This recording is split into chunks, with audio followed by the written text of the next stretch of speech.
প্রিয় সাংবাদিক বন্ধুগণ, আসসালামু আলাইকুম। আজকে রাত 9টায় দলের চেয়ারম্যান জনাব তারেক রহমানের সভাপতিত্বে জাতীয় স্থায়ী কমিটির জরুরি সভা অনুষ্ঠিত হয়েছে। এই সভায় জাতীয় স্থায়ী কমিটি ইতিমধ্যেই আমাদের দলের গঠনতন্ত্র অনুযায়ী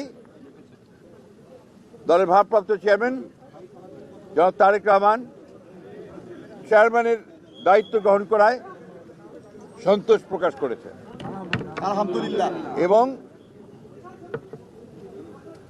চেয়ারম্যান দল পরিচালনার ক্ষেত্রে যেন সফল হতে পারেন সেই জন্য সবাই দোয়া করেছে।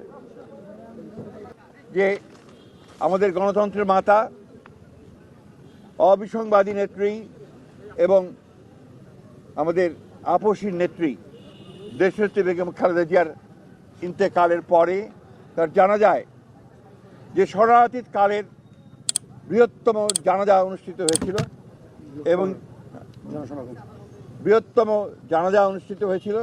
সেই জানাজায় মানুষের যে সমাগম হয়েছিল এটা এই বাংলাদেশে আর কখনো দেখা যায়নি। আমরা যারা স্বতঃস্ফূর্তভাবে সবাই এই জানাজায় অংশ নিয়েছিলেন, আমরা দলের পক্ষ থেকে সমস্ত জনগণকে আমরা আন্তরিকভাবে কৃতজ্ঞতা এবং ধন্যবাদ জানাচ্ছি। এবং আইন শৃঙ্খলা পরিস্থিতি রক্ষা করবার জন্য সেনাবাহিনীর সদস্যরা, সেনাবাহিনীর তিন বাহিনীর প্রধান এবং সরকার যে উদ্যোগ নিয়েছে, সে পুলিশ, র্যাব, বিজেপি যারা সহযোগিতা করেছেন তাদের সকলকে আমরা আন্তরিকভাবে ধন্যবাদ এবং কৃতজ্ঞতা জানাচ্ছি।